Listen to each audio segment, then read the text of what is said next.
Todos bienvenidos a esta conferencia del 25 de abril.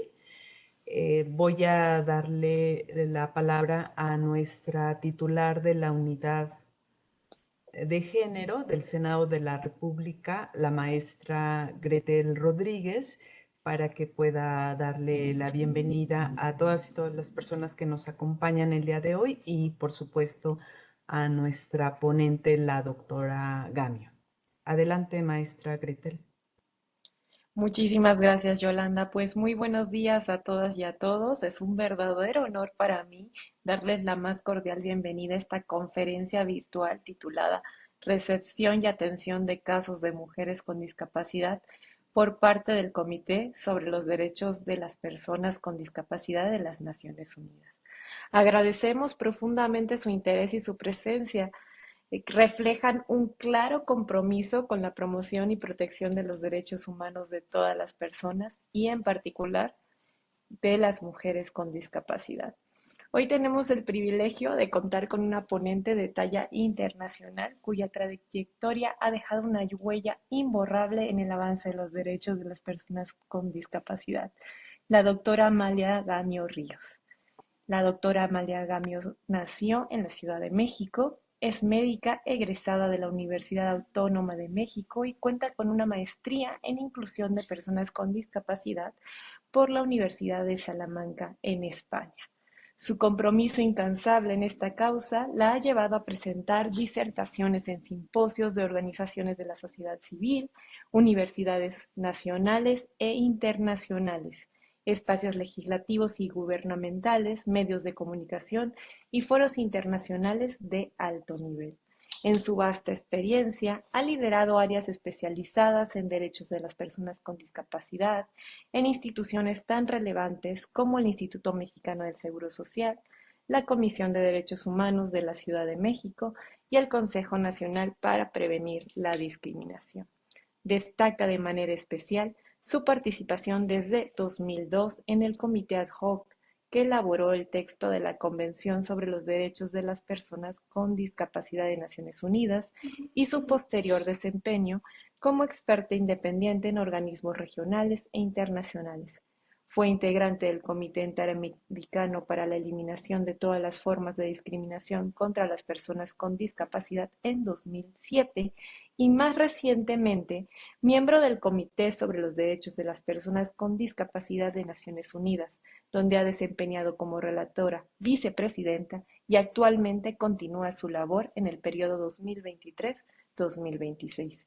Su liderazgo, conocimiento profundo y pasión por la justicia social son una fuente de inspiración para quienes trabajamos en la defensa de los derechos humanos. Le damos la más afectuosa bienvenida a la doctora Amalia Gamio Ríos y sin más preámbulo le cedo la palabra para que podamos aprender y reflexionar junto a ella en esta importante conferencia. Muchísimas gracias y sean bienvenidas y bienvenidos. Muchísimas gracias, maestra Gretel Rodríguez, y también agradezco tanto a ella como a la maestra Yolanda Pérez Santillán por el honor de permitirme estar hoy con ustedes. Como usted misma mencionó, estar en un foro donde las personas están tan interesadas lo motiva a uno para seguir luchando por los derechos, en este caso de las personas con discapacidad. Bueno, vamos a dar inicio. Yo espero que no se aburran, hacerlo un poco dinámico y sí, al final tendremos preguntas y respuestas. Yo tengo que terminar a las 12:30, pero yo creo que nos va a dar suficiente tiempo para poder dialogar. Yo me permití ampliar un poquito el tema, además de las quejas. Pensé que era importante darles pues un preámbulo sobre el comité en general, la parte de mujeres del comité, ¿verdad? Porque el Consejo, la Convención sobre los Derechos de las Personas con Discapacidad es un tratado internacional de derechos humanos, es el octavo que se firmó, que se puso a firma en Naciones Unidas y es el primero sobre el derecho de este colectivo de personas, las personas con discapacidad. Entonces, fue propuesto por México, imagínense qué gran responsabilidad, y desde luego firmado y ratificado por México en 2007. Y entró en vigor en en 2008, pero la aprobación por el comité ad hoc fue en 2006.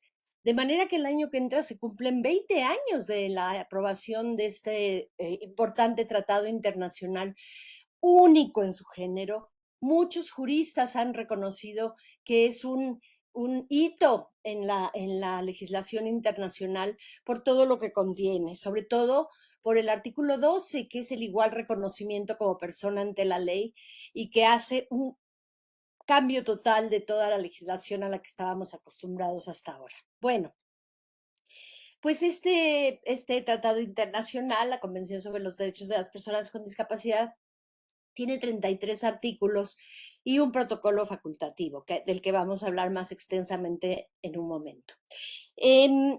Quise hablar del artículo 6 porque son mujeres y niñas con discapacidad y hablar de que desde el preámbulo, antes incluso del artículo 6, en el preámbulo de este tratado, en el inciso D, se dice que recordando el Pacto Internacional de Derechos Económicos, Sociales y Culturales, el Pacto Internacional de Derechos Civiles y Políticos, la Convención sobre la Eliminación de todas las formas de discriminación racial, la Convención sobre la Eliminación de todas las formas de discriminación contra la mujer, el CEDAW, la Convención contra la Tortura y otros tratos crueles, inhumanos o degradantes de la Convención sobre los Derechos del Niño y la protección de todos los derechos migrantes y sus familias. Es decir, todas estas tienen mujeres dentro de estos pactos solamente.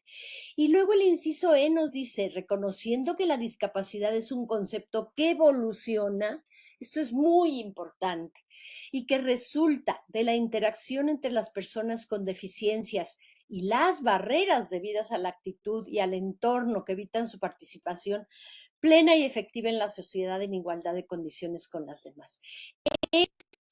Este párrafo, que parece muy sencillo, de 4 renglones, es realmente en donde se encuentra el cambio de paradigma de toda la convención. ¿Por qué? Porque si antes culpábamos, entre comillas, a la discapacidad de una persona por no poderse incluir en la sociedad, es decir, una persona nació ciega y pues no se va a poder incluir en la escuela, no se va a poder incluir en un trabajo, va a ser su vida muy difícil.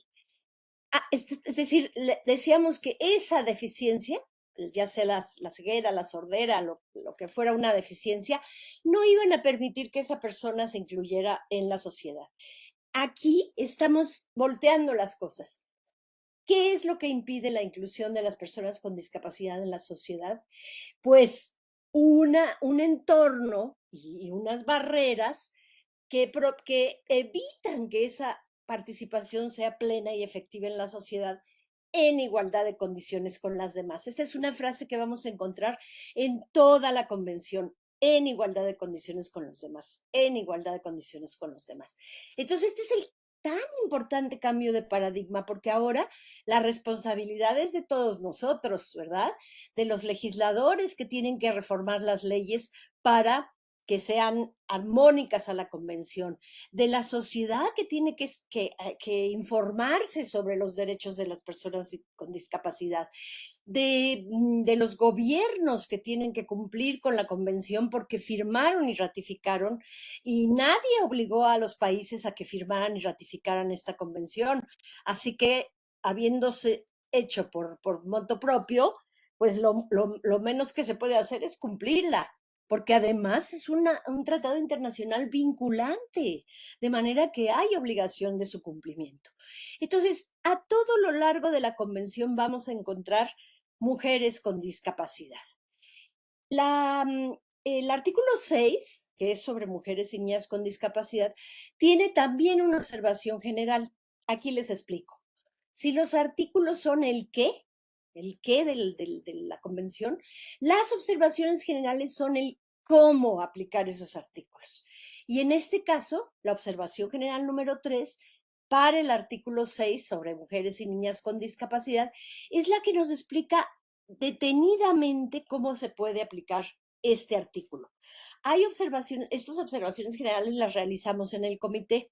Nos tardamos 2 años en hacer una observación general, porque es que hay que revisar toda la literatura, hay que revisar todo cada párrafo del artículo, aunque sea muy pequeño, todas las otras observaciones generales, interrelacionarlo con los otros artículos, para entonces poder explicar claramente cómo se va a aplicar determinado artículo. Hasta el momento hay 8 observaciones generales para 8 diferentes artículos, no están en orden, y estamos trabajando actualmente en la observación general 9 y 10, que son 2, porque es muy largo, el artículo 11, que son situaciones de riesgo y emergencias humanitarias, que como ustedes saben, ahorita estamos en un momento terrible con estas guerras, con estos genocidios que estamos viviendo, y que son las mujeres justamente y las niñas quienes se ven más afectadas en las guerras, en los desastres naturales, y que son las más dejadas atrás. Bueno, habiendo explicado esto, esta observación general número 3 nos dice que las mujeres con discapacidad pues no constituyen un grupo homogéneo. Cuando hablamos, igualmente que cuando hablamos de mujeres nada más, ¿verdad? Se incluyen mujeres indígenas, refugiadas, solicitantes de asilo, desplazadas internas, privadas de su libertad, ya sea en hospitales o en cárceles, aquellas mujeres con discapacidad que están en situación de pobreza, las mujeres de diferentes grupos étnicos, religiosos y raciales, aquellas con discapacidades múltiples que aún dentro de esto mismo son todavía más discriminadas que otras. Por ejemplo, las mujeres con discapacidad psicosocial son aún las más discriminadas que otras. Hay mujeres que requieren altos niveles de apoyo. Las mujeres con albinismo, ahora vamos a escuchar cuando vean las quejas que se presentan en el comité, lo grave de esto. Las mujeres lesbianas, bisexuales, transexuales e intersexuales que tienen que enfrentan muchísimas discriminaciones. Entonces, esta interseccionalidad dentro de ser mujer, así que imagínense, ser mujer, indígena, adulta mayor y tener una discapacidad, bueno, enfrenta a las personas a múltiples condiciones de discriminación. Durante la consulta porque se hacen consultas muy con las personas con discapacidad, desde luego, porque el artículo 4.3 de la convención señala que nada de las personas con discapacidad sin las personas con discapacidad. Entonces, todas las leyes y los reformas a las leyes que se hagan tienen que ser consultadas con estas personas. Así que ojo, porque ustedes son senadoras y tienen pues este compromiso, ¿no? Bueno, durante la elaboración de la observación general para el artículo 6 sobre mujeres y niñas con discapacidad, el comité notó 3 principales motivos de preocupación con respecto a la protección de sus derechos humanos. La violencia contra las mujeres con discapacidad, que sigue siendo altísima, altísima, increíble que en este siglo XXI sigamos hablando de esto. La salud y los derechos sexuales y reproductivos, que se siguen negando a las mujeres con discapacidad, porque se les sigue imaginando como seres asexuados que no deben pensar ni siquiera en tener una vida sexual y reproductiva sana. Y la discriminación. Son los 3 puntos que más preocuparon para elaborar esta observación general. Y en el artículo 6, párrafo 1, lo dice la observación general, reconoce estas múltiples formas de discriminación en las mujeres con discapacidad. Y miren, aquí les muestro un ejemplo de cada una que es interesante. Entonces, la discriminación directa. Y un ejemplo, cuando los testimonios de las mujeres con discapacidad intelectual o psicosocial se desestiman en procedimientos judiciales a causa de la capacidad jurídica, denegando así a las mujeres el acceso a la justicia y a recursos eficaces como víctimas de violencia. Esto sucede constantemente, pero es solo un ejemplo de la discriminación directa.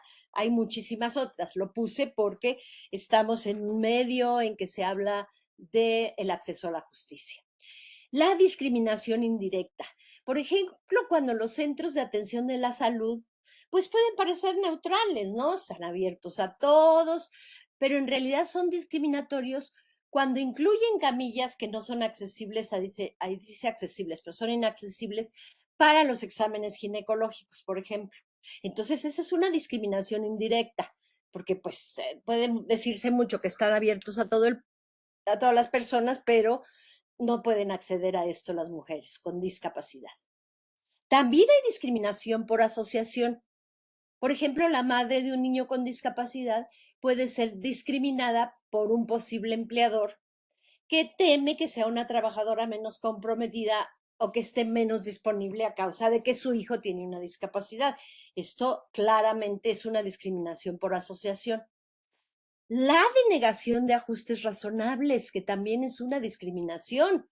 Por ejemplo, se le puede denegar a una mujer con discapacidad también que no puede someterse a una mamografía en un centro de salud debido a la inaccesibilidad física de los edificios o a la misma inaccesibilidad del mastógrafo, ¿sí? O sea, puede suceder. Y la discriminación estructural o sistémica que existe, es decir, en todas partes, que debido a justamente los estereotipos de género y de discapacidad, pueden enfrentar las mujeres obstáculos cuando denuncian la violencia porque no les creen. Una mujer con discapacidad intelectual que dice que fue violada por el tío o que dice, generalmente la familia dice que eso no puede ser, que no es cierto, que está inventando. Los mismos juzgadores ponen en duda su credibilidad y los desestiman por la policía, a veces los fiscales y los tribunales. Entonces son ejemplos de la enorme discriminación de las mujeres hacia las mujeres con discapacidad. Y estos 4 artículos que son constantemente violados en las mujeres con discapacidad.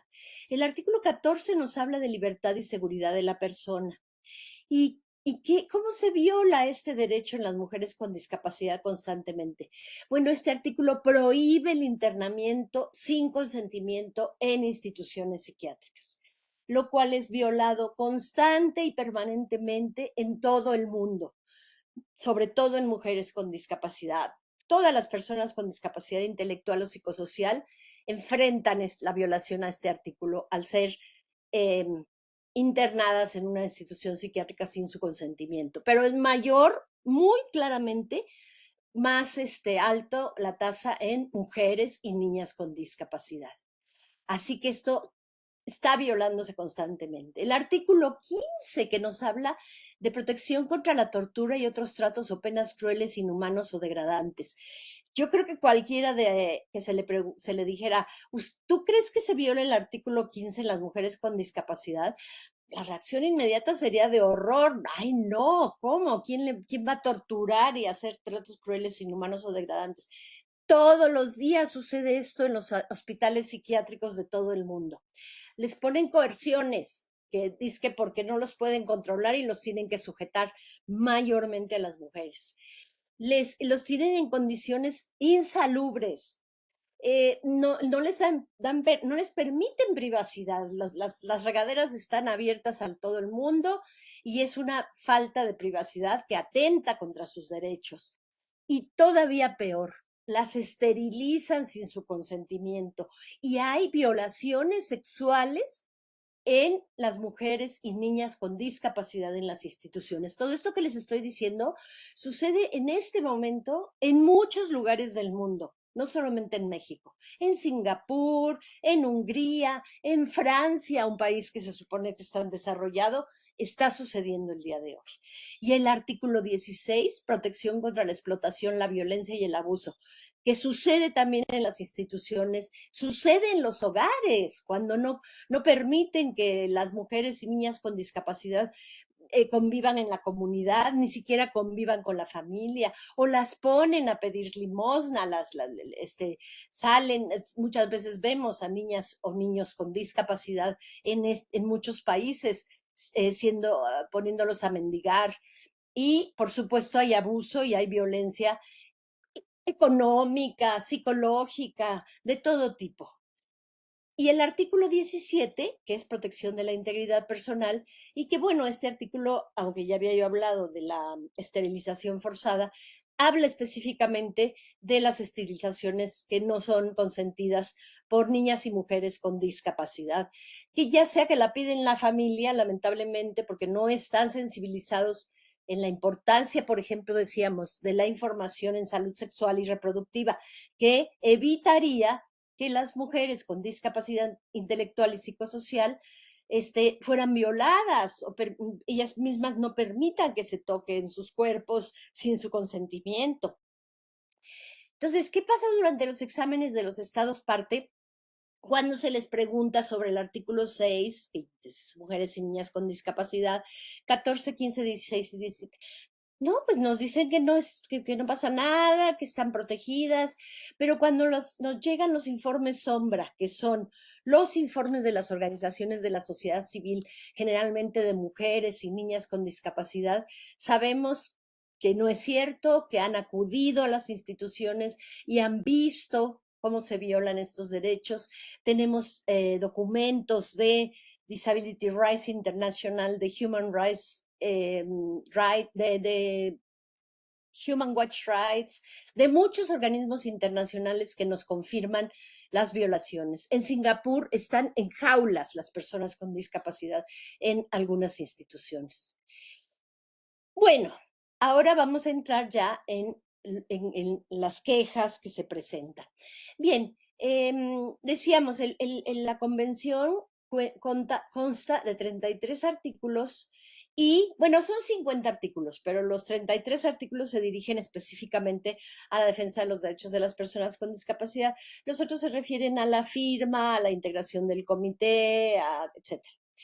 Entonces, y aparte está el protocolo facultativo que dice así: todo Estado parte en el presente protocolo reconoce la competencia del Comité sobre los Derechos de las Personas con Discapacidad para recibir y considerar las comunicaciones o quejas presentadas por personas o grupos de personas sujetas a su jurisdicción que aleguen ser víctimas de una violación por ese Estado, parte de cualquiera de las disposiciones de la Convención o en nombre de esas personas o grupos de personas. Entonces, lo que sucede con el protocolo facultativo es que permite recibir quejas de las personas que sienten que al haber acudido a todas las instancias en su estado parte, es decir, suponiendo que sea México, pues ya fueron a la Comisión Nacional de Derechos Humanos o al CONAPRED o a las comisiones estatales, o ya presentaron una denuncia a nivel jurisdiccional, y todas fueron, o les contestaron que no había nada que hacer, o les contestaron que no procedía o que no eran competentes o lo que sea. En ese momento pueden acudir al comité a presentar su queja. Aquí es interesante ver cuando el comité no admite una comunicación, bueno, cuando sea anónima. No podemos recibir quejas anónimas, tiene que tener el nombre y todos los datos de las personas, de su abogado si es su caso, aunque puede presentarlo ya solas. Constituye un abuso del derecho a presentar una comunicación, o sea, también incompatible con las disposiciones de la Convención, ¿verdad? Es obvio. Se refiere a una cuestión que ya haya sido examinada por el comité o que ya esté siendo examinada de conformidad con otro procedimiento de investigación o arreglo internacionales. También si ya presentaron esta queja ante el CEDAW, por ejemplo, por tratarse de una mujer, pues ya no la puede investigar la misma queja otro comité. Lo que decíamos antes, que no se hayan agotado todos los recursos internos disponibles, salvo, atención, que la tramitación de esos recursos se prolongue injustificadamente o sea improbable que con ellos se logre un remedio efectivo. Ya hemos tenido casos en los cuales, aun cuando no se habían agotado los recursos, porque ya era tan obvio que esos recursos no iban a poder ser agotados porque el Estado no estaba poniendo todos los obstáculos posibles, que sí hemos aceptado algunas de estas quejas, sea manifiestamente infundada o esté insuficientemente sustanciada. Todo esto de cómo sustanciar las quejas viene en la página del comité, en la parte de comunicaciones, de cómo presentar una queja. Y los hechos de objeto de la comunicación hubiesen sucedido antes de la fecha de entrada en vigor del protocolo para el Estado parte. Es interesante aquí decir que los estados pueden ratificar la convención, pero no el protocolo facultativo. Actualmente estamos en 192 ratificaciones de 197 países que forman parte de Naciones Unidas, de manera que estamos a punto de tener ratificación universal del tratado. Pero del protocolo facultativo estamos alrededor de 80, todavía falta mucho. Es decir, todavía los estados se resisten a ser pues juzgados por quejas individuales o por otras comunicaciones que son las investigaciones. Bueno, aquí lo que nos dice es que el comité obviamente tiene que poner en conocimiento al Estado parte de que ha recibido una queja y pedirle información al respecto. Después de todo eso, en un plazo de 6 meses, el Estado deberá presentar las medidas correctivas que ha hecho respecto a esa queja en especial, ¿no? También aquí en el artículo 4 que nos dice que en cualquier momento el comité podrá remitir al Estado parte una solicitud para que adopte las medidas provisionales necesarias, es decir, medidas que, bueno, si está en peligro la vida de la persona, nosotros también podemos pedir estas medidas. Esto es muy importante también porque es la otra parte de las quejas. Las quejas por un lado y las investigaciones por el otro. Si el comité recibe información fidedigna que revele violaciones graves o sistemáticas por un Estado parte de los derechos recogidos en la Convención, el comité invitará a ese Estado parte a colaborar en el examen de la información y a presentar observaciones sobre dicha información. Esto es lo que llamamos la investigación, ¿no? El comité generalmente lo que hace aquí es que designa a un grupo de sus miembros a que vayan in situ al país. A diferencia de las quejas que presenta una o varias personas con discapacidad, que no vamos a los estados partes, simplemente recibimos la información del interesado, del estado, y podemos intercambiar información, volver a pedir información al interesado y al estado, etcétera. En el caso de las investigaciones, sí van miembros del comité al Estado parte. Esto ya es una cosa grave, porque son violaciones masivas a los derechos de las personas con discapacidad. Es tan grave que solamente en 4 ocasiones de toda la historia del comité ha habido investigaciones. La primera fue a Inglaterra, a la Gran Bretaña, por violaciones masivas al derecho al trabajo de las personas con discapacidad. La segunda fue a Hungría por violaciones masivas a los derechos de las personas con discapacidad en las instituciones, de lo que estábamos hablando hace un rato, de todo esto de cómo se violan gravemente los derechos de las personas con discapacidad al amarrarlas, al darles electrochoques, al internarlas sin su consentimiento, al esterilizarlas en esas instituciones. La tercera fue a España por la violación masiva a la inclusión educativa de las personas con discapacidad. Incluso esa sigue en curso porque después de hacer la investigación se dan pues las recomendaciones y luego se hace un seguimiento para ver cómo se han aplicado esas recomendaciones, y en la última ocasión a mí me tocó hacer ese seguimiento, pues decidimos que teníamos que continuar con la investigación porque el Estado no había cumplido. Y la cuarta, lamentable y tristemente, fue a México.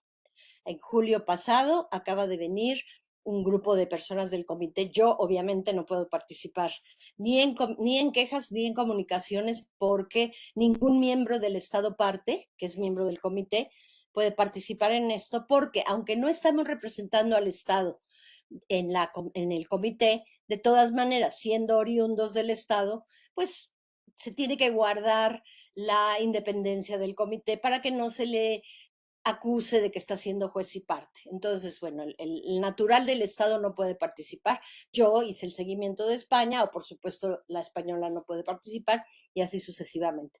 Entonces, es muy lamentable porque vinieron a hacerla por lo mismo que Hungría, por violaciones a los derechos humanos de las personas con discapacidad en las instituciones psiquiátricas. Es muy, muy triste, muy grave, porque como les digo, si México promovió la convención, pues deberíamos ni siquiera de tener una investigación. Bueno, esto ya les dije en todo esto sobre las investigaciones. Ahora bien, ¿qué pasa con las quejas presentadas al comité? Bueno, que es lo que ya finalmente vamos a analizar. Se presentan y como ya les dije, el comité primero tiene que ver si es admisible o no, por lo que ya les dije antes, si no si no ha terminado con los mecanismos en su estado parte, si la está revisando otro comité. Es decir, primero revisa la admisibilidad de la queja. Después, si ya la admite, si no tiene ninguna de estas limitaciones para admitirla, es admitida y entonces nos vamos a analizar el fondo. Yo soy parte de este grupo de comunicaciones, somos 5 o 6 miembros del comité que analizamos todas las quejas o comunicaciones. Entonces ya nos remitimos a analizar el fondo. Se revisa con todo detalle qué artículo, porque para presentar la queja, la persona tiene que decirnos qué artículos de la convención cree que se están violando y, por supuesto, sustentarlo con la convención, es decir, se me está violando el artículo 9 y lo sustento por esto y por esto, que es el artículo 9 es la accesibilidad. Entonces lo sustenta, nos dice qué le contestó el Estado, es decir, hay un profundo análisis de lo que está sucediendo porque es muy serio que se esté presentando esta situación. Muchas quejas se han presentado por la violación al artículo 9. Solo les estoy presentando aquí las quejas de mujeres, porque estábamos hablando en el día naranja de que ustedes tienen estas conversaciones. Muchas quejas se han presentado y, como les decía, algunas no proceden porque no tenían las características, por todo lo que ya hablamos. Las que sí proceden, que son analizadas a fondo, pues la mayoría han sido de hombres. Y en violación al artículo 9, por ejemplo, tenemos la queja, todas estas quejas, todas estas violaciones que se han presentado por algunas personas con discapacidad, ustedes las pueden encontrar en la página del comité. Sería muy interesante que ustedes accedieran a la página del Comité sobre los Derechos de las Personas con Discapacidad, y ahí se dieran un paseo, un día o 2 o 3, porque es muy amplio. Pero ahí pueden analizar si se dirigen a la parte de quejas y comunicaciones. Claro, son confidenciales, por ejemplo, las investigaciones que están en curso, ¿no? Por ejemplo, no van a poder acceder a la de México porque está en curso, pero sí pueden acceder a las otras 3 investigaciones porque aunque no se hayan concluido, ya se les dieron algunas recomendaciones. Y pueden acceder a todas las quejas también que se han recibido, cómo se han manejado. Algunas quejas se han sido concluidas porque el país ha aceptado las recomendaciones. Entonces, estas que les voy a mencionar son algunos ejemplos. Decía yo, la primera del 2010 la presentaron 2 mujeres húngaras que se estaban quejando por no tener acceso a los cajeros automáticos. Estas mujeres son, porque seguramente todavía viven, son ciegas y pusieron esta queja. ¿Se fijan qué interesante? ¿Cuántas personas ciegas en este país? Yo no creo que algunos cajeros automáticos son accesibles en nuestro país, pero no lo sé realmente si de cierto si todos tienen voz para que las personas con discapacidad visual puedan escuchar lo que el cajero le está diciendo, que es lo que hace el programa JAWS para las computadoras que utilizan las personas ciegas, las abogadas ciegas, los abogados ciegos utilizan este programa y tienen acceso a todos los documentos habidos y por haber. Por eso están en igualdad de oportunidades con los demás abogados, ¿sí? ¿Se acuerdan de esa frase que decíamos que se repite en la convención? Para estar en igualdad de oportunidades que los demás. Un abogado ciego solo está en igualdad de oportunidades con los demás si tiene un lector de voz en su computadora, si tiene voz en los cajeros automáticos, si tiene voz en su teléfono celular, Es decir, ahora sí está en igualdad que los demás. Bueno, entonces ellas se quejaban de que no tenían accesibilidad a los cajeros automáticos, se hizo toda la investigación y se logró que se pusiera la voz en los cajeros automáticos en Hungría. Sí hay resultados. También no les voy a decir que tenemos 100% de éxito. Algunos estados, pues no. Nosotros calificamos las quejas cuando ya las tenemos que cerrar porque ya hicimos hasta lo imposible y no se logró nada, se califican con A, completamente cumplida, B, parcialmente cumplida, o C, incumplida por el Estado. Y así se les hace conocer al Estado y así se publica en la página.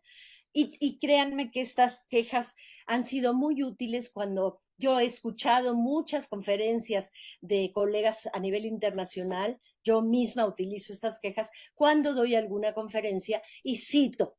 El caso de Australia, por esto y por esto, es un ejemplo de lo que estoy hablando. Por ejemplo, si estoy hablando del artículo 12, el acceso a la justicia, de la capacidad jurídica de las personas con discapacidad, tomo como ejemplo quejas de algunos países y estamos difundiendo de esa manera también, estamos evidenciando a los estados cuándo cumplieron o cuándo no cumplieron.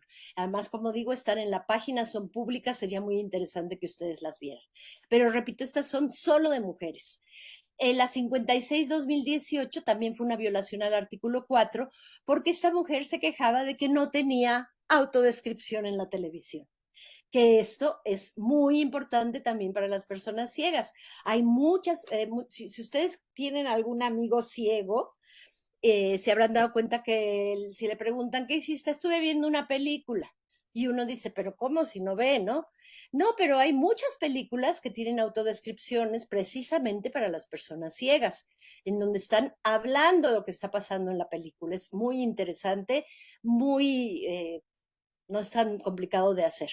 Bueno, ella se quejó de que no tenía autodescripción en su televisión y logramos que tuviera autodescripción algunos canales, digo, no todos, porque también a veces implementar la convención implica un enorme esfuerzo, pero lo logramos. De manera que sí sirven, ¿no? Como digo, no tenemos 100% de logros, pero sí hay algunos. Por violación al artículo 12, que les decía que es el artículo, digamos, fundamental, medular de la convención, porque una persona que no tiene igualdad ante la ley no es un ciudadano, está borrado de la ciudadanía.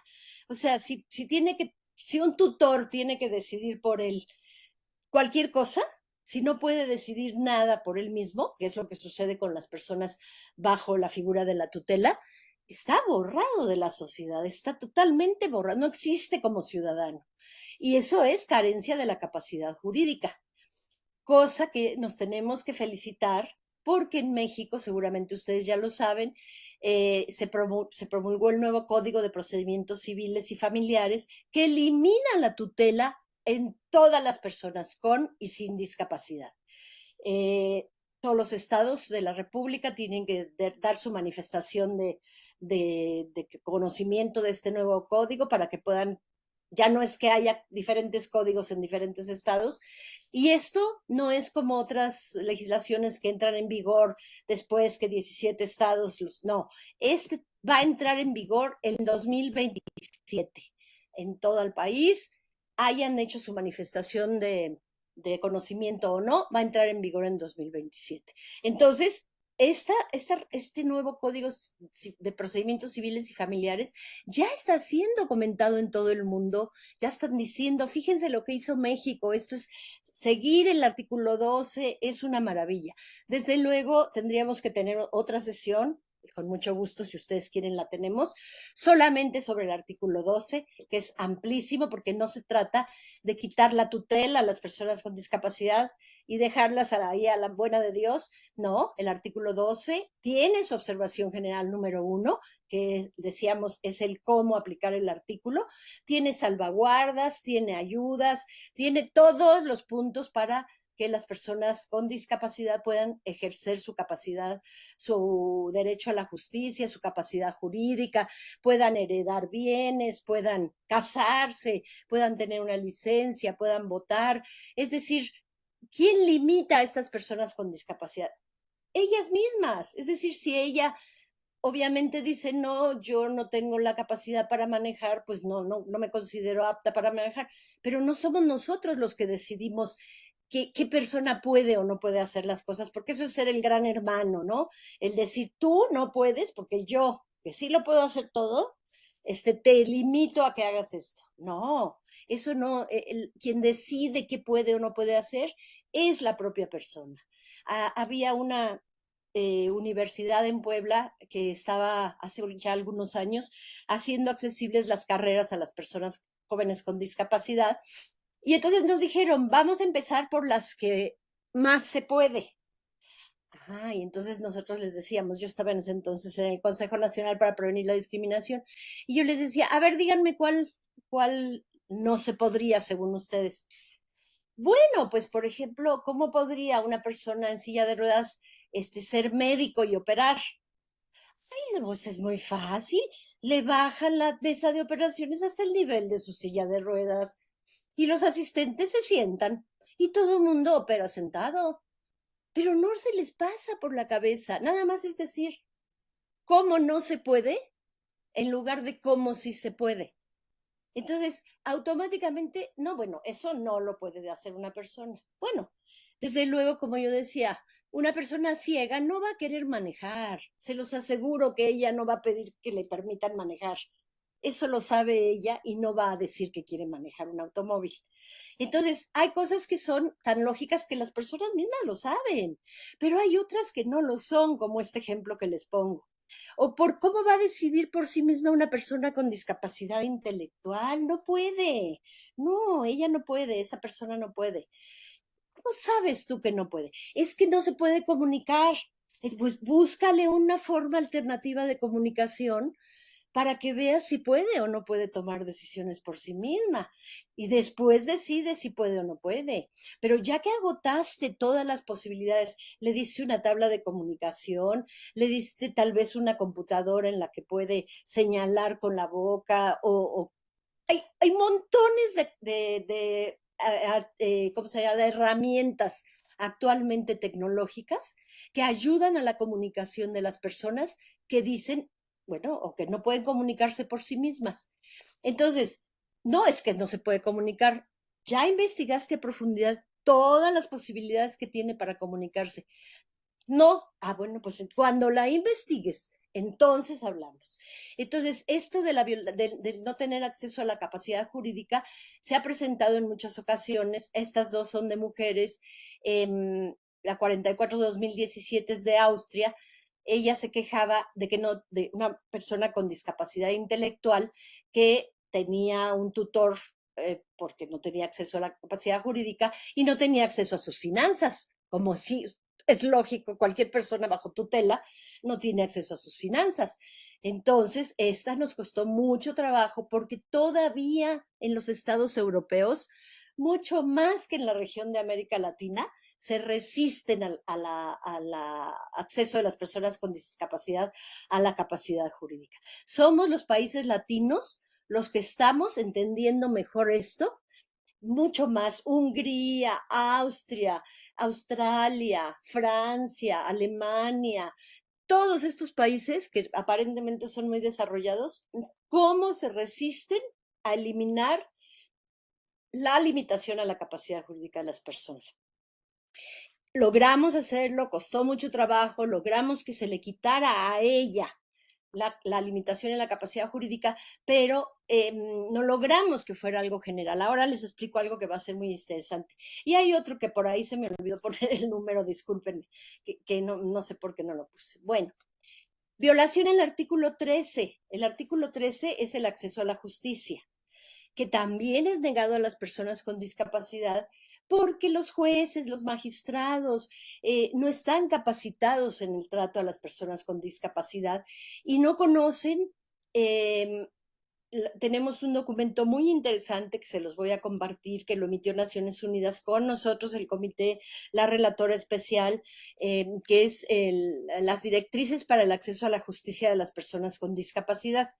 Entonces, ahí viene claramente cómo deben de estar capacitados los jueces, todo el personal de acceso a la justicia, que debe de haber intérpretes de lengua de señas, que debe de haber facilitadores jurídicos para las personas con discapacidad intelectual o psicosocial, que debe de haber documentos en lenguaje sencillo para que ellas entiendan, las personas con discapacidad intelectual, perdón,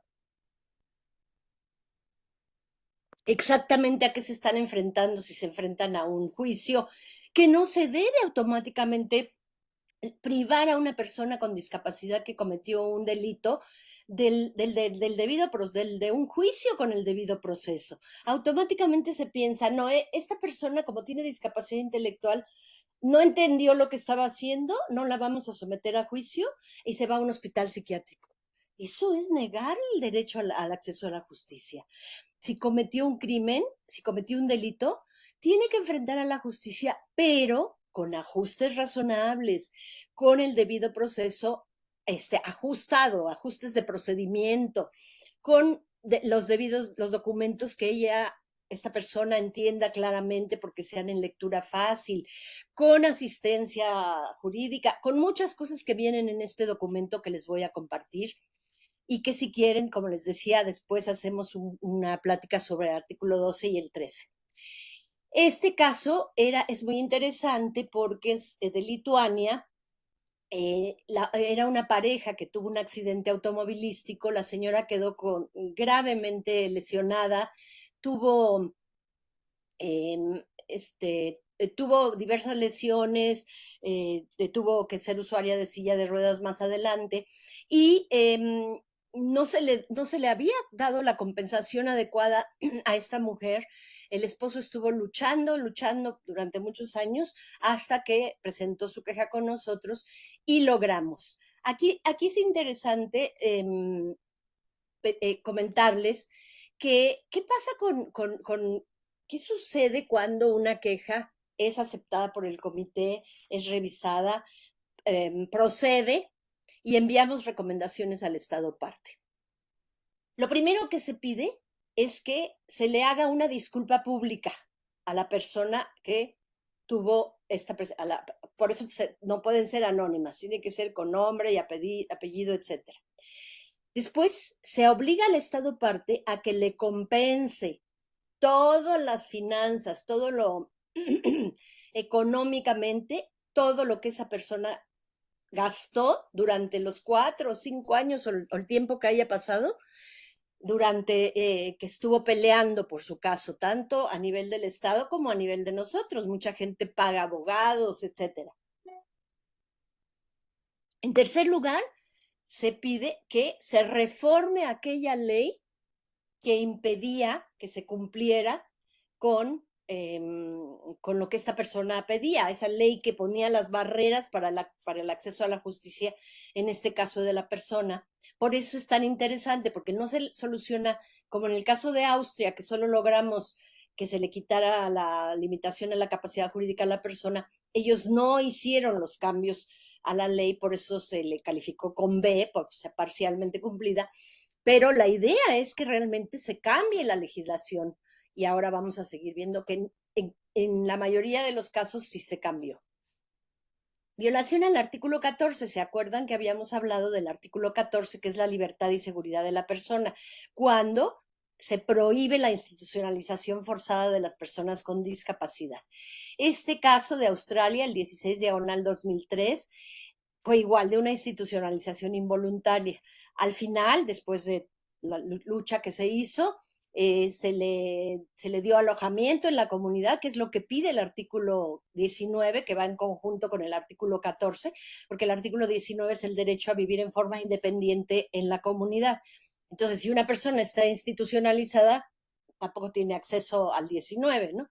Entonces, lo que se pide casi siempre es que se regrese esa persona a la comunidad, lo que también tiene su observación general el artículo 19, para explicarles cuáles son los apoyos comunitarios, cuáles son los apoyos generales que debe de tener esa persona en la comunidad para poder justamente tener una vida independiente, lo que se logró en Australia.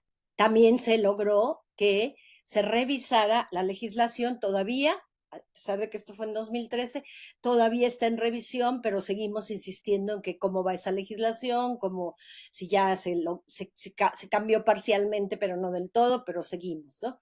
Otra vez Australia, el 18 de 2013, lo mismo, una institucionalización involuntaria que se solucionó igualmente que en el caso anterior. Aquí viene lo horroroso del mundo. Violación al artículo 15. ¿Se acuerdan el artículo 15?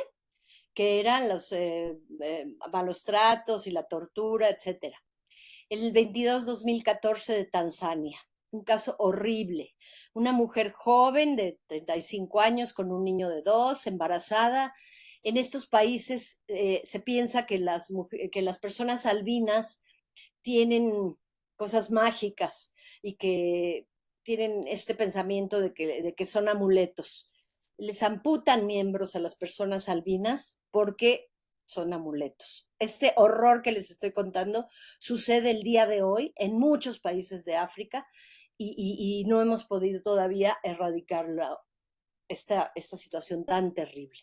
Este es un caso de los más terribles, por supuesto, porque suma muchas otras cosas. Esta mujer, bueno, pues entraron 2 hombres a su casa y hicieron este horror. Cuando la emergencia se solucionó, ella fue a presentar una demanda, una denuncia. No se la quisieron tomar por ser mujer, imagínense, estamos hablando del siglo XXI. Entonces el padre fue con ella a presentar la denuncia, nada más que el padre es alcohólico y entonces el padre llegó alcoholizado y entonces tampoco aceptaron la denuncia. Al final aceptaron y dijeron pues, que no sabía, que si podría identificar a sus agresores. Pues ella dijo que obviamente no, ¿verdad? Es una situación tan horrorosa que cómo van a pedirle a alguien que identifique, pero que por lo menos ella pensaba que eran fulanito y sutanito. No se hizo nada en su país. Al final, obviamente, este caso llegó hasta nosotros y bueno, se pidió que se le reintegraran los gastos, que se le rehabilitara, que se le pusieran sus prótesis y que se siguiera el proceso penal contra las personas.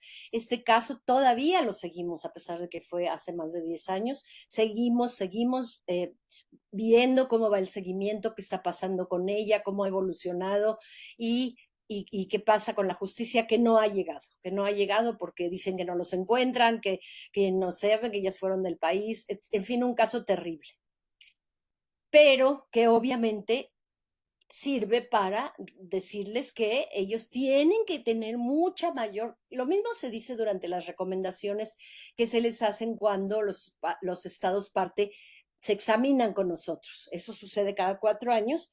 Los estados se examinan, van a Ginebra, se presenta la delegación completa del estado, nos presentan su examen, nosotros ya tenemos toda la información, no solo de ellos, sino de los informes sombra, es decir, de las organizaciones de personas con discapacidad que nos dicen la verdad. Y entonces interrogamos al Estado. Bueno, en esas recomendaciones después de los exámenes también hemos recomendado obviamente a estos estados que pongan una especial y alta vigilancia para que no sean agredidas las personas y las niñas y los niños con albinismo para que no sigan sucediendo estos casos, elevar las penas a lo más alto, es decir, siempre les recomendamos eso y desde luego también con esto. Después en la violación al artículo 24, fue de México, el 70-2019, es una mujer que ya había terminado la secundaria en el estado de Morelos y que quería entrar a una educación media superior, a una escuela de arte, me parece, y que le dijeron que no, que ahí no había, porque es una mujer con discapacidad intelectual, una joven, le dijeron que no tenían maestro de educación especial. ¿Cómo iban a pedir maestros de educación especial una joven que ya había terminado la secundaria? Obviamente que había hecho un gran esfuerzo toda su educación anterior y bueno, quizás requería de apoyos, desde luego, pero no podía negárselos esa escuela. Bueno, procedió, llegó con nosotros y todo lo que les digo, le reintegraron todo lo que había gastado, se hizo la disculpa pública y se le dijo que si ella todavía quería entrar a esa escuela, se le diera ingreso a esa escuela precisamente a la que no le dieron ingreso y que si necesitaba, por supuesto, de cualquier apoyo, lo tenía que presentar la escuela. Después hay otro caso de México, pero no lo mencioné porque es un hombre, pero vale la pena también que lo conozcan. Él se llama Arturo Medina Vela y fue un caso muy sonado y yo estuve presente en la disculpa pública que dio el subsecretario de Derechos Humanos en aquel entonces, Alejandro Encinas, en donde pues había periodistas, había una cantidad de gente enorme, estaba Arturo Medina Vela, su familia en el presidium, y es muy, muy emocionante escuchar cuando él le dijo a Arturo Medina Vela: el Estado mexicano se disculpa contigo públicamente por haberte violado, los artículos tal, tal y tal. Es muy, muy emocionante. Y no solo eso, en buena parte, gracias a ese caso, se hizo el nuevo Código de Procedimientos Civiles y Familiares, en donde se elimina la tutela. Así que sí dan resultado presentar sus casos. Bueno, en violación al artículo 27, el artículo 27 es el acceso al trabajo, la inclusión laboral de las personas con discapacidad. Este 5/2011 es de Suecia. Era una mujer ciega, abogada, muy calificada, pues le negaron el puesto por ser ciega. Obviamente este caso fue pues, relativamente fácil, digamos, porque ella tenía todas las posibilidades, había calificado, había hecho todos los exámenes de ingreso con sus propios lectores de pantalla y había aprobado, pero no la aceptaron. Desde luego, después de la queja, fue, por supuesto, incluida laboralmente en ese sitio donde ella quería ser incluida. El 2014 de Australia, esta es una mujer que se le negó la visa a un puesto que ya la había aceptado. Ella era de otro país, me parece que era de Croacia, pero ya la habían aceptado en el puesto. Pero cuando supieron que tenía esclerosis múltiple, le negaron la visa.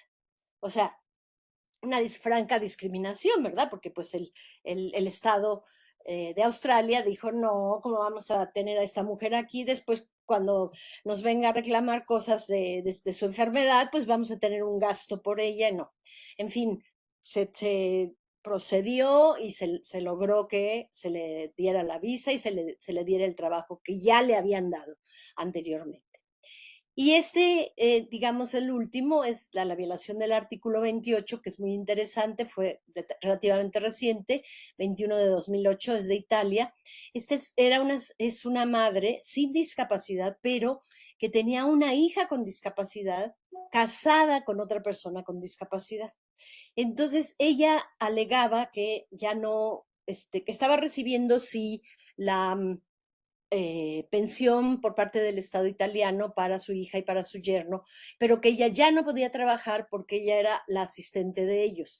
Entonces ella pedía o un asistente personal, como lo marca el artículo 19, o que se le pagara a ella como si fuera asistente personal, como si no fuera la madre, para que pudieran subsistir, porque no iban a subsistir los tres con estos sueldos. Esto fue una muy interesante porque fue la primera vez que alegamos el artículo 28 y que era una queja que era una persona sin discapacidad. Entonces aquí se discutió mucho porque la convención realmente es para las personas con discapacidad, pero aquí logramos probar que era una discriminación por asociación y que afectaba el artículo 28, que se refiere a un nivel de vida adecuado para las personas con discapacidad. Entonces fue un caso muy interesante. Ahora ustedes se preguntarán, ¿por qué tantos casos europeos y tan pocos casos de la región de América Latina, ¿no? Bueno, europeos, Australia, etcétera. Y hay muchos más, como les dije, estos solo son de mujeres y son como ejemplos. Sucede que estas personas con discapacidad, o sea, estas organizaciones de personas con discapacidad de estos países desarrollados están más conscientes de que es muy útil la presentación de quejas. No es que ellos estén peor que nosotros en el sentido del cumplimiento de la convención. Estamos igual de mal y a veces ellos están más mal. Bueno, sí, por ejemplo, como les decía en el artículo 12. En otros aspectos están mejor, algunos cumplen mejor el artículo 19, que es la inclusión, la vida independiente en la comunidad. ya está en las constituciones, en muchas leyes de Argentina, de España, me parece que de Alemania, de varios países, ya está en las leyes el otorgamiento del asistente personal. De manera que eso es un avance muy importante que nosotros no tenemos. Pero entonces la situación es que, como les decía, las organizaciones están más concientizadas de que sí es importante presentar quejas, de que sí suceden cosas. México debería de seguir presentando muchas quejas porque es la forma de avanzar. Como les digo, gracias a Arturo Medina Vela se logró, en parte gracias a ese caso, se logró que se empezara a trabajar en el nuevo Código de Procedimientos Civiles y Familiares. O sea que sí hay posibilidades de modificar las legislaciones por un caso que se presenta en el comité.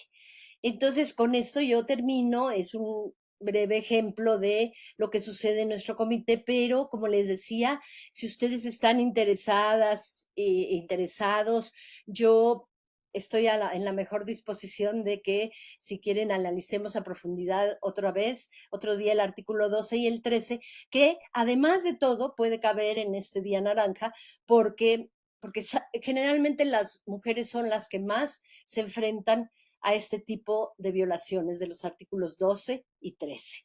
Muchísimas gracias y estoy abierta a preguntas, a comentarios, a dudas, a quejas, a lo que quieran.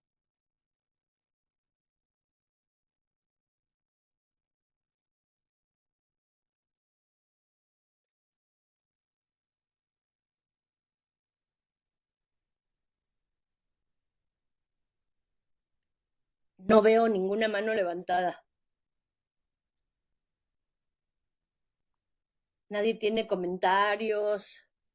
Parece que hay una mano levantada de Rufino y Sí, hay por un favor. comentario en el chat, doctora, Sí. que, bueno, la felicitan mucho por su presentación, por las reflexiones que nos ha compartido esta mañana. Una compañera plantea, gracias a la ponente, felicidades. Solo comentar, tenía una compañera en el posgrado muy inteligente, siempre sacaba altas notas, ella con una discapacidad motriz. A mitad del plan de estudios, un profesor la reprobó, argumentando que tenía que truncarle su carrera desde ese momento para que no fuera en adelante más difícil para ella el tema de la discriminación. O sea, el gran hermano, el que todo lo sabe, él ya sabía que iba a haber gente como él en el mundo y que le iba a poner. Ese debería de presentar la queja. Yo que ustedes, si conocen, si todavía están en contacto con esa persona, deberían de decirle que presente una queja porque es un caso gravísimo que no debería de estar sucediendo y que, insisto, mientras más quejas se presenten, más visibilización de lo que está ocurriendo y más solución y más reformas a las leyes. Rufino, si gusta abrir su micrófono, por favor. Gracias, muy amable. Antes que nada, felicitarla, doctora, una excelente disertación, información que en mi caso desconocía, muy atinado para el día, tristemente por los casos. Y considero que el hecho de que en México no tengamos tantos casos como ejemplo, tiene que ver con ese desconocimiento que hay de los derechos que gozamos o que tenemos o que las personas que tienen una discapacidad pueden ejercer, y los que podemos conocer de ellos en ocasiones no estamos dispuestos a invertir el tiempo para ayudarlos, ¿no? Así es cierto. Yo creo que todos somos los que tenemos que estar informados. Bueno, las personas que están en los medios de acceso a la justicia tienen que estar preparadísimas, que son ustedes, porque, como dije, el artículo 12 es el centro medular de la convención y es el derecho a la capacidad jurídica de las personas con discapacidad, y el 13 que es al acceso a la justicia. Entonces, todos debemos informarnos. Yo les recomiendo, si quieren, yo se los mando también, el último examen de México que fue en 2022, las recomendaciones que hicieron al Estado parte. Les aseguro que van a encontrar algo que podemos, que usted puede hacer sobre esas recomendaciones que le hicieron el Estado parte y que no conocemos, primero porque el gobierno no lo difunde, porque es una obligación del gobierno difundirlo, y segundo porque nosotros mismos no nos allegamos a esa información, porque también como juzgadores, como sociedad civil, como lo que sea, pues también tenemos la obligación de allegarnos esa información y no esperar a que nos las den. Entonces, si ustedes pueden acceder a la página del comité, como les decía hace rato, ahí están el primer informe de México que fue en 2014, las recomendaciones, y el segundo que fue en 2022, y están los exámenes de todos los estados del mundo que les pueden servir para comparar qué están haciendo unos estados y qué están haciendo otros, si hay buenas prácticas o no. Entonces sí creo que tenemos la obligación de allegarnos esa información. Yo puedo enviarles, como les decía hace rato, las directrices sobre el acceso a la justicia de las personas con discapacidad, que es un documento muy interesante, y el examen de México, bueno, las recomendaciones que se le hizo a México en el 2022. También les puedo enviar el caso de Arturo Medina Vela, que ocasionó tantos cambios en México. Entonces, para que vean y para que piensen, ya, no sé, en este momento que la persona que comentó de su amiga, ella misma puede ir a buscar a su colega y decirle, mira, vamos a presentar esta queja, presentémosla porque, es decir, no tenemos que quedarnos esperando a ver qué hace el gobierno sobre todo, ¿no? Bueno, ustedes también son miembros del Estado mexicano, como los poderes legislativo, y tienen muchas cosas que hacer, pero también hay cosas en las que no nos hemos dado cuenta que podemos intervenir y están ahí en las recomendaciones al Estado parte, y ustedes pueden decir, voy a tomar esto y voy a decir, bajo la recomendación sobre el Estado parte y hago esto. ¿Sí? Entonces, les voy a mandar esas recomendaciones y les voy a dejar de tarea que piensen sobre las recomendaciones que se le hizo a México por parte del comité en 2022, que sí pueden hacer ustedes para poner en práctica alguna de esas recomendaciones que se les hizo sobre varios de los artículos de la convención. Y van a ver que entonces no es solo cuestión del legislativo o del ejecutivo, no, es cuestión de todos nosotros que en algún momento podemos decir, pues yo puedo propiciar que se presente esa queja, o puedo, es decir, de veras se les va a abrir mucho la posibilidad de ver por qué como decía usted, licenciado, por qué no estamos informados, por qué no están informadas las personas con discapacidad, por qué usted no conocía esto. Bueno, si no nos llega la información, hay que allegarnos de esa información, buscarle ahí en esa información qué puedo hacer yo por eso, que no que puedan hacer los demás o qué puede hacer el ente Estado mexicano, sino qué puedo hacer yo, ya sea como senador, ya sea como sociedad civil presentando quejas, lo que sea. Yo creo que todos, si analizamos estas recomendaciones, y más ustedes en su posición, podemos hacer algo sin estar esperando, pues, más cosas, ¿no? Y lo que están haciendo ahora es fantástico. Yo los felicito de estas pláticas por el Día Naranja. Verdaderamente, me siento muy orgullosa de mis senadores y de los miembros de esta unidad por preocuparse, por estar atentos a capacitarse, aunque sabemos que todos ustedes son grandes profesionistas. Todos los días aprendemos algo. Yo siempre digo eso. Cada día aprende uno algo nuevo o le encuentra algo nuevo a un documento que ya conocía. Yo les comentaba, hace unos días tuve una plática con Indiscapacidad, el Instituto de las Personas con Discapacidad de la Ciudad de México, y les decía que cada vez que leo la convención, alguna observación general de las que les digo que artículo 12 y su observación general número 1, que son fantásticas, digo, ¿cómo es posible que si yo estoy desde el borrador de la convención, no había visto desde un punto de vista diferente estos dos renglones? De repente se me prenden los focos así como un árbol de Navidad y digo, estos dos renglones los voy a aplicar ahora, en este caso, en una queja que nos llega al comité que estoy analizando. Entonces, cada día digo, bueno, es que esta convención es una maravilla, y con sus observaciones generales, la lee, y de repente ve dos renglones nuevos. Eso nos pasó con la queja de Italia con el artículo 28. Inicialmente discutíamos, no, pero la persona es una madre, no es una persona con discapacidad. Fuimos al artículo 28 y vimos 2 renglones que nos abrieron luz y nos dieron posibilidad de aceptar esta queja. Entonces yo les felicito y les voy a enviar estos documentos y me pongo a su disposición siempre que quieran que tengamos cualquier otra reunión respecto a estos temas.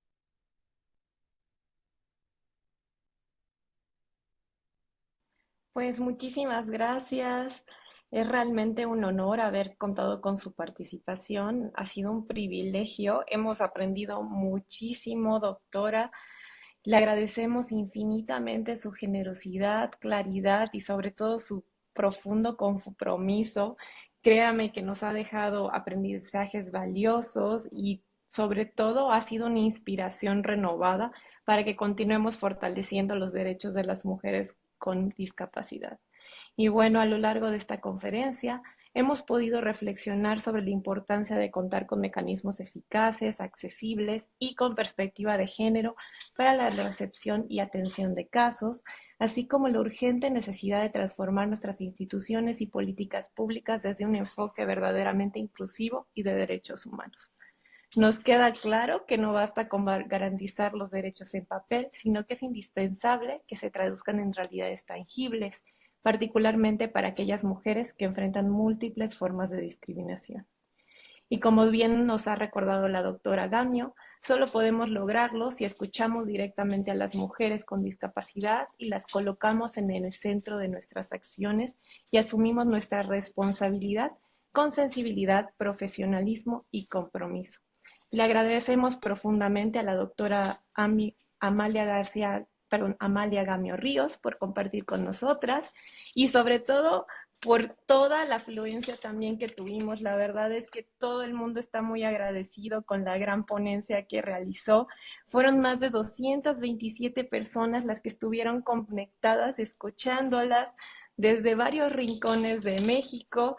Tuvimos el Centro de Conciliación Laboral, la Cámara de Diputadas y Diputados, los congresos de Tamaulipas, Oaxaca, Quintana Roo, Baja California Sur, de Sonora, el Servicio Postal Mexicano desde Chiapas, Ciudad de México, Sinaloa, Puebla, Morelos, Financiera para el Bienestar de también la Secretaría de Infraestructura, Comunicaciones y Transporte en Hidalgo, Chihuahua, Nuevo León, Campeche, Tlaxcala, Guanajuato, Secretaría de Gobernación, el IMSS Bienestar, el Poder Judicial de Baja California Sur. Sin duda, su ponencia fue muy importante para todas nosotras y por eso despertó tanto interés. Le Ay, que agradecemos muchísimo. no sabe cómo me emociona. Para mí esto es lo más importante, que saber que hay gente interesada en el tema.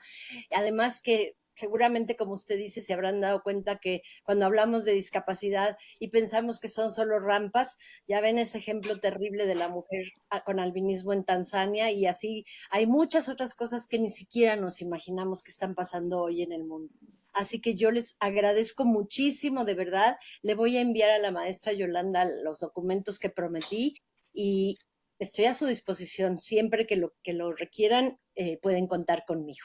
Gracias. No, la verdad, una conferencia muy importante para todas y todos. Le agradecemos mucho y pues muchísimas gracias también, por supuesto, aquí al equipo de la unidad técnica que hicieron posible esta participación, a Yolanda y a Rosy, y pues esperamos tenerla de nuevo muy pronto. Pues Muchas yo gracias. estoy festísima cuando me inviten. Gracias, que estén muy bien por ahí. Creo que piden mi correo y eso yo lo puse en las diapositivas, pero si no lo vieron, lo mando con los documentos. Si pueden escribirme, yo siempre contesto los correos. A veces me tardo un poquito porque el trabajo es mucho, pero siempre, siempre, siempre contesto. Muchísimas gracias y sigo a sus órdenes. Hasta luego. Hasta luego.